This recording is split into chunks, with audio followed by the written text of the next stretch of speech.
Shohei Ohtani recently signed a contract with the Los Angeles Dodgers in which he will be paid $700 million over 10 years, making him the highest paid player in the history of baseball. The two-time MVP was widely expected to break the record previously held by his former Angels teammate Mike Trout, who in 2019 signed a 12-year contract worth some $426 million. The deal is even more robust than the one recently given to Patrick Mahomes of the Kansas City Chiefs, who recently signed a 10-year, $450 million contract. It's even worth more than Lionel Messi's 4-year, $624 million deal with Barcelona FC. But there's an extremely unique provision in Ohtani's $700 million deal that I don't think anybody saw coming, and in my opinion is one that Ohtani will soon grow to regret. In fact, had I been his agent, I would have strongly advised against it. What is the provision in Ohtani's deal that caught everyone off guard and for which I believe he will someday pay a severe price?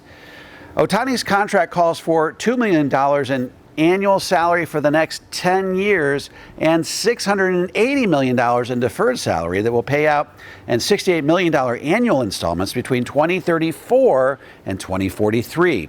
Now, don't worry, Ohtani has plenty of endorsement deals to help fund his lifestyle in the meantime, so receiving only $2 million in salary per year for the next 10 years is not the part of the contract that should be keeping him awake at night. The real problem here is that he has intentionally chosen to receive the lion's share of his payout at a period in time when tax rates in this country, according to all the experts, are likely to be dramatically higher than they are today. And no, I'm not talking about the tiny tax increases that all Americans will see across the board come 2026.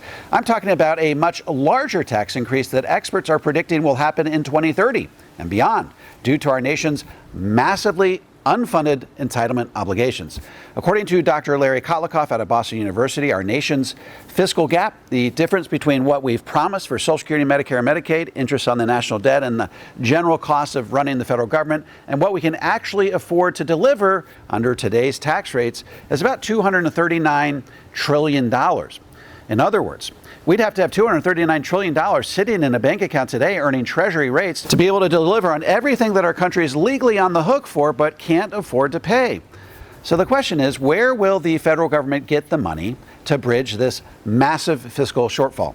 Well, experts believe that all Americans will eventually have to help foot the bill in the form of higher taxes, but high earners like Shohei Ohtani in particular will have to shoulder a disproportionately high share of that burden.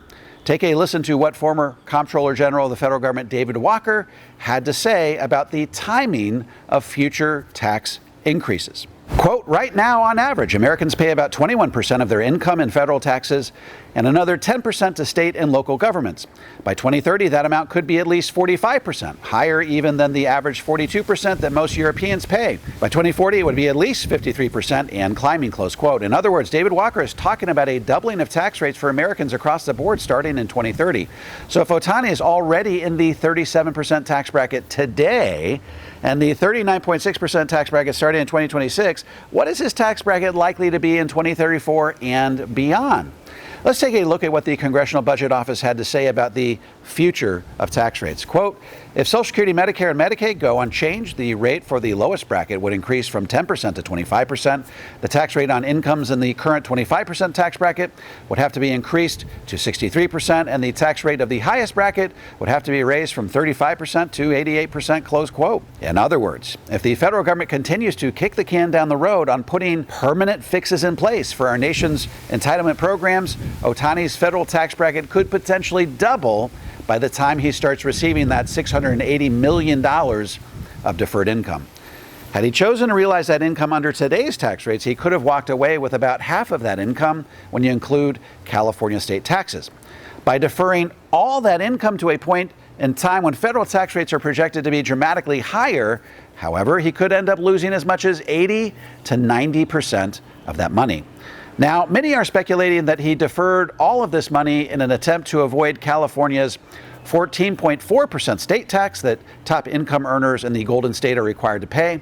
The idea here is that Ohtani plays his career for the next 10 years in California and then retires to, say, Florida or Texas, where he'd owe no state tax on that $68 million annual deferred payment. On the surface, this seems to make sense. By taking this approach, however, Ohtani may have jumped out of the pot and into the frying pan. He may indeed get out of paying California state tax, But by deferring $680 million to 2034 and beyond, he may have inadvertently exposed himself to a massive increase in federal taxes. Now, you may be thinking a bird in the hand is worth more than two in the bush.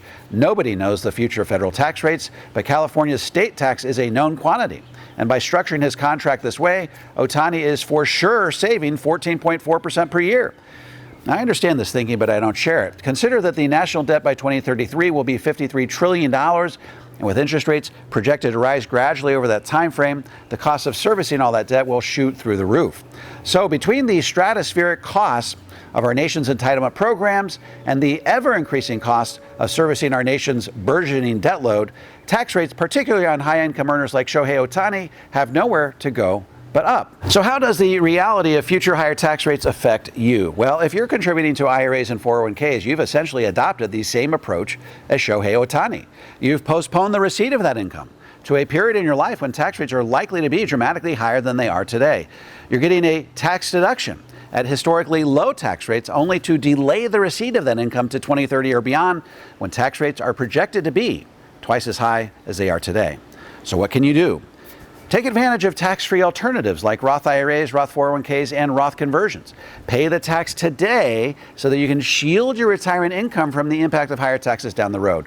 Make it your goal to get to the 0% tax bracket in retirement. Why is the 0% tax bracket so powerful? Because if tax rates double, 2 times 0 is still 0. If you would like some help implementing a balanced, comprehensive approach to retirement planning that shields you from longevity risk and tax rate risk, head on over to davidmcknight.com and click on the Connect with an Advisor button. I'm happy to refer you to an advisor in the Power Zero network that has been trained, vetted, and qualified personally by me. If you're a financial professional and want to learn how to become a certified Power Zero advisor, head over to powerzero.com and opt into my free video series. And if you have any comments or questions, feel free to drop them into the comment section below. I'll respond to every single one of them personally. And don't forget to click like, subscribe, and the bell so you never miss a video. This is David McKnight. I look forward to seeing you on the next video.